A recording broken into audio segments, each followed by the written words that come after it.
It should be good. Oh, it's good now? All right. So they done they lived in a camper. They've been waiting 3 years. COVID hit them. Okay. I don't know why they're so pressed. They couldn't wait no more. They went and got, what was the name? Leah. So they could try a shorty on the side. It's really making me question. Like I said, I've done a lot of study in this area of this type of relationship dynamic. And so watching these people, there's something going on because you put all of this pressure in this area for Sister or Bert to come to America, but you can't wait. It makes me think that Danielle is not sufficient. Okay. So now you go out and get Leah. And Leah's like, no, I don't think so. No, I'm a Korean woman. I don't think I should be cooking and cleaning. And they looking at Leah like, nah, that's not how the game is played. Okay. And he holding hands and skipping down the street with Leah. If y'all know what I'm talking about, you got to check this show out. It is hilarious. Okay. So ultimately, Leah doesn't work out. I don't know what they was trying to work in or out with Leah, but Leah doesn't work out. And now they find they behind down to Brazil because they have to go get Sister. Now, Sister's mother, what is she on dialysis? She has diabetes, high blood pressure. Sister's mother is old. Sister don't look like she's trying to come to America. She keeps delaying. And now they over here. The only person who have sense in this whole conversation seems to be Danielle's brother. Because Danielle's brother's like, what are y'all doing? Do you remember? I don't know if you guys remember the last time he tried to go down there talking about he was going to try for a baby. He has Danielle so emotionally just upside down that she's over there like, I don't know. How you going to try for a baby and the lady don't live nowhere where you live? Anyway, Garrick, whatever he want to name, he looked like the minute he start crying, Danielle just falls right back into it. Because if we remember correctly from last season, he convinced the lady to lie on oath and divorce him on paper so that he can marry and file for K1 for Bert, who got delayed. So I didn't see the last episodes, but to me, it looks like Bert is not trying to come to America. Okay. Bert is not trying to come to America. And oftentimes in these dynamics, the woman who's coming in, it kind of gives the woman who's coming in a bit of a perk, a bit of a like, yeah, I took your man. Even though it's supposed to be in this polygynous dynamic, it still gives a I took your man type vibration.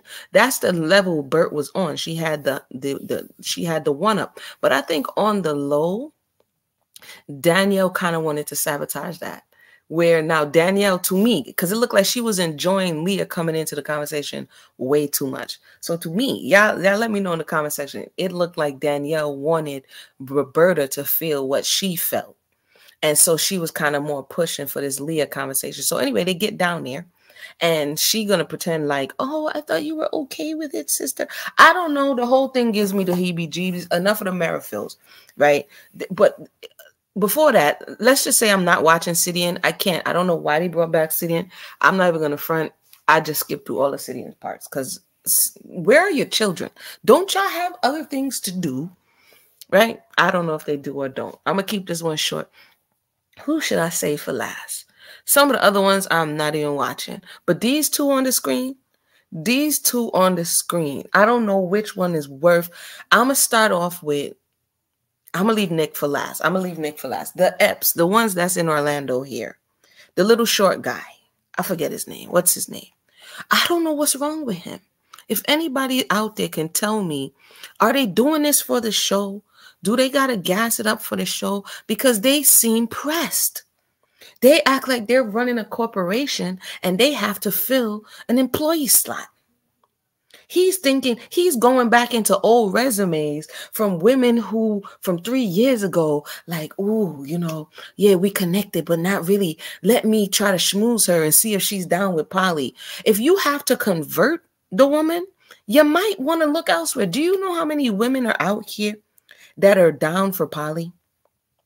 I'm trying to figure out why they need to entrap people to get down with the program. And another person who's kind of like giving me Danielle vibes is the first wife, or I don't even know if they're really married. So I use the word wife loosely. Okay. For those who just joined us, welcome. I'm going over this sister wives because I just have to do a download real quick because it's just too much. Okay. She kind of is like, whatever. It's like, whatever. I don't know what's her deal, but she's kind of like, whatever. Now, they say they have children, but I ain't never seen the children.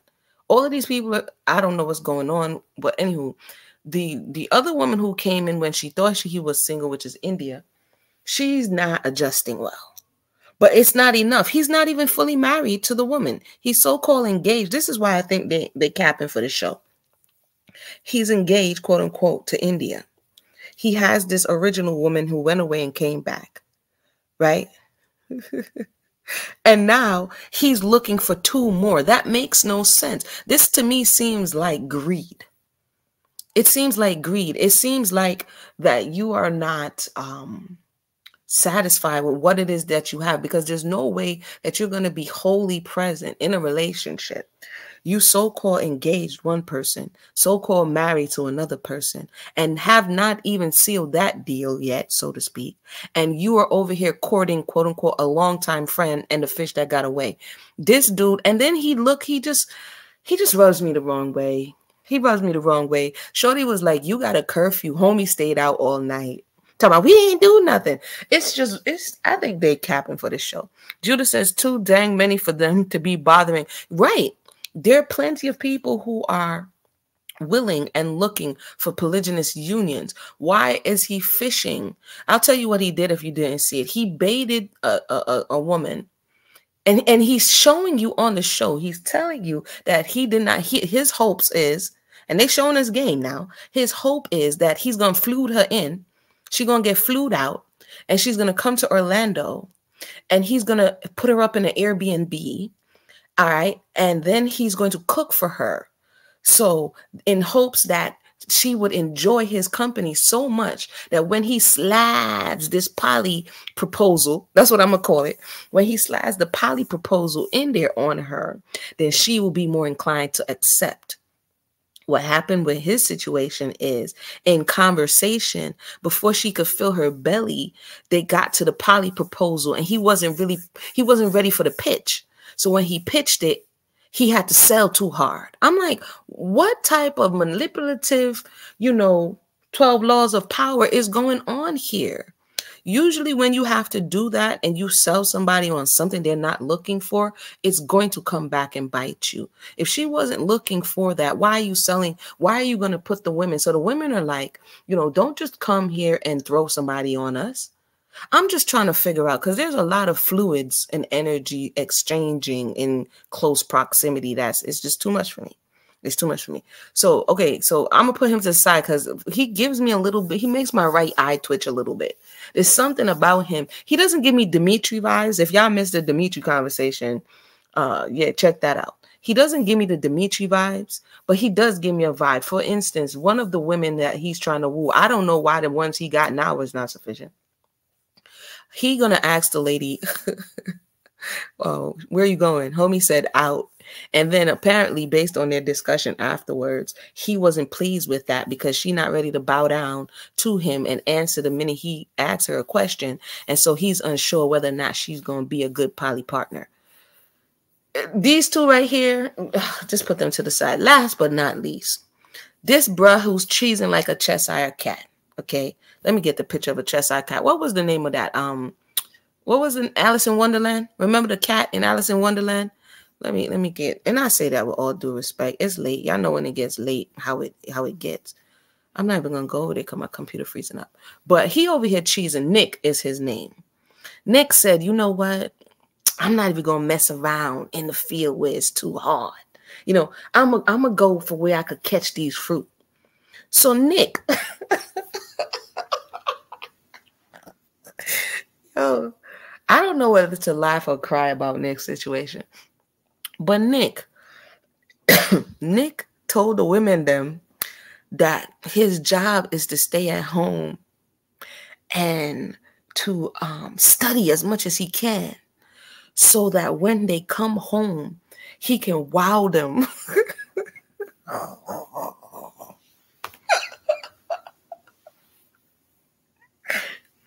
He can wow them with all of the knowledge that he acquired when they was at work.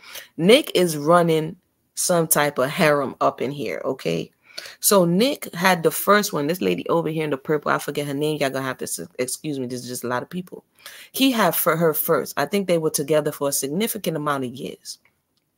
After which time they brought in the lady who's directly next to Nick on the other side. What I noticed when they're collectively together is that he kind of turns his back on the one in the purple and he's all on the other one here who's now pregnant. Okay. And that wasn't enough for Nick. Nick said, nah, we need more. Why not? So they got this newest young girl. This is when it's not funny. I don't think it's funny. This girl is no more than 22 years old, the one in the glasses. And they got this new young girl and they love bombing her. Yeah, he did. Yes, he did. Nick said he gotta learn. They're over there love bombing. Oh, is my computer going out?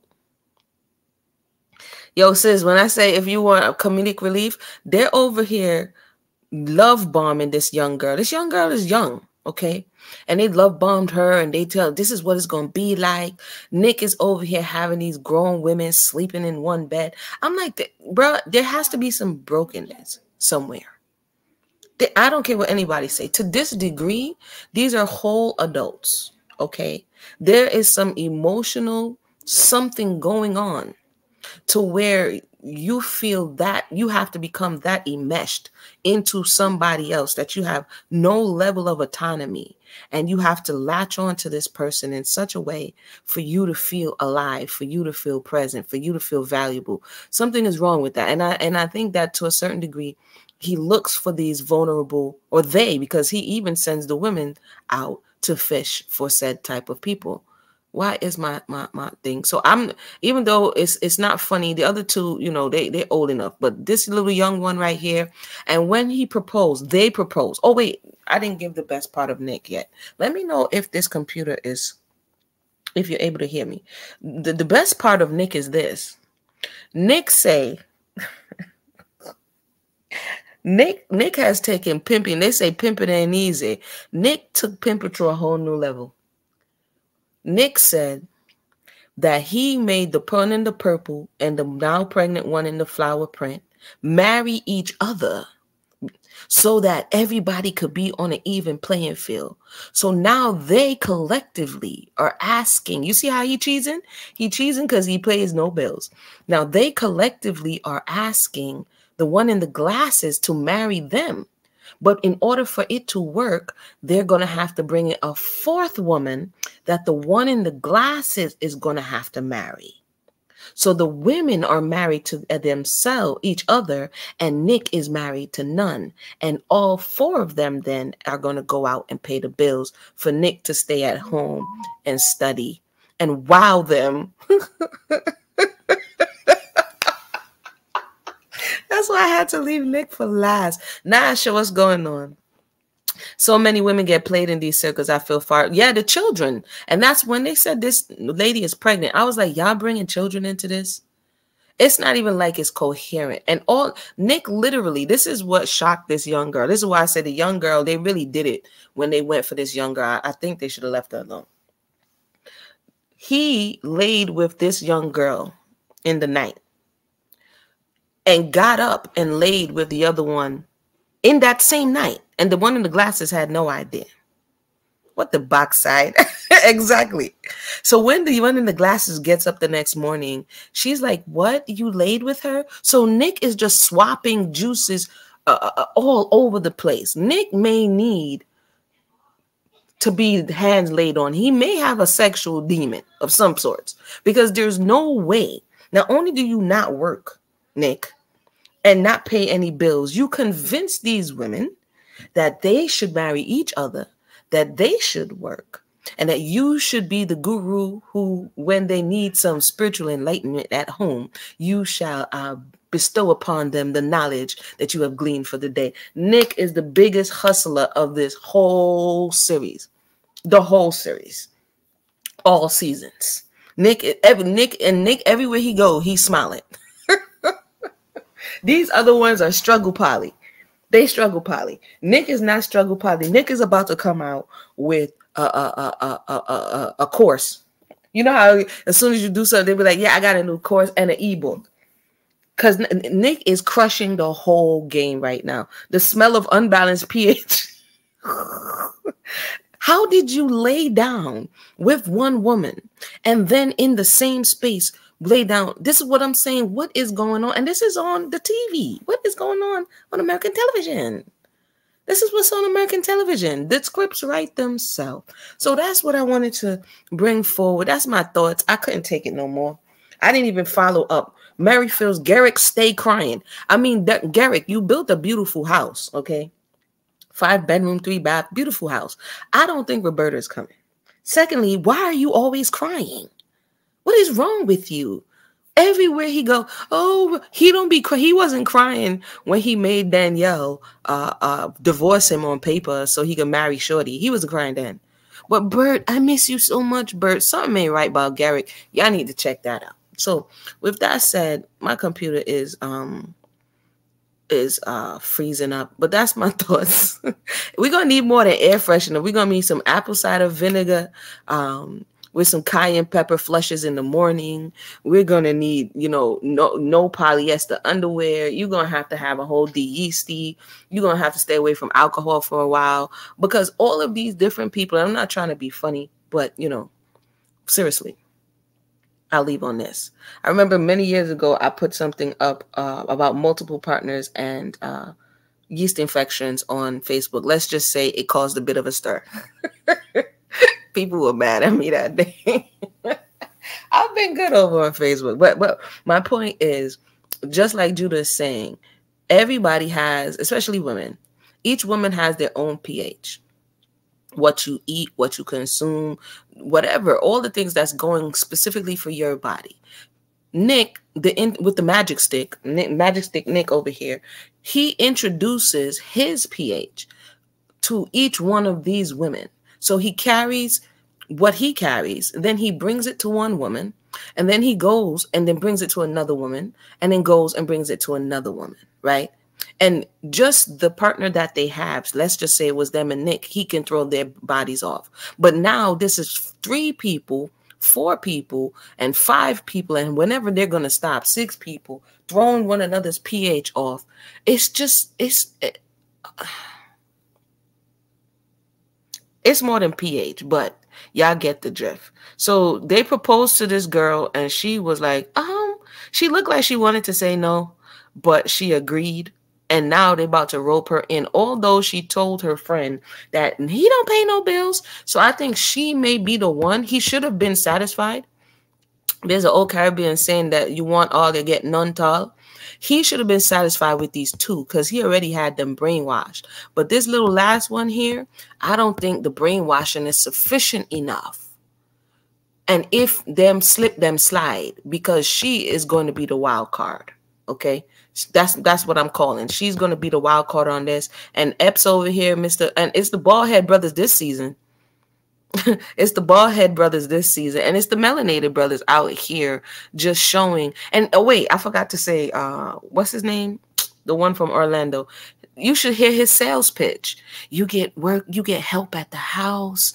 You get, it's collective but yet still he's the only one marching around giving his demands of what he wants. Then at the end of the episode, he gonna ask them, if you don't mind if I keep searching. What are you looking for, brother? Gold? Don't you have 2 women? Don't you have one woman that you didn't even marry? I'm trying to figure out, what are you looking for? And so some of these women are enablers, and they are the ones who go out there and help other people. This is my thoughts based on help other people. They symbolize safety, right? So the other women come in. It's the same thing that happened with the Snowdens. The young girl from South Africa, when she saw Ashley and Dimitri, because Ashley was there and it looked like it was pleasant, the woman is the one that makes the other women feel comfortable that it's okay to come in, because they're not telling the whole truth. And then when they come in, now they have partners in misery. And that's kind of a setup, you know what I mean? In my thoughts, in my humble opinion. But with that said, let me know your thoughts. Put your comments in the comment section below. This one right here is mad. I can't do a blow by blow, but definitely I just had to do. Come on. Judah says it's nasty. Yo, they are wiling. They are wiling. Like, you put in, nah, Bridget, maybe you call me what you want. That's just too much energy swapping for me, fam. It's a hard no. It's a hard no for me. Hold on 1 second, people.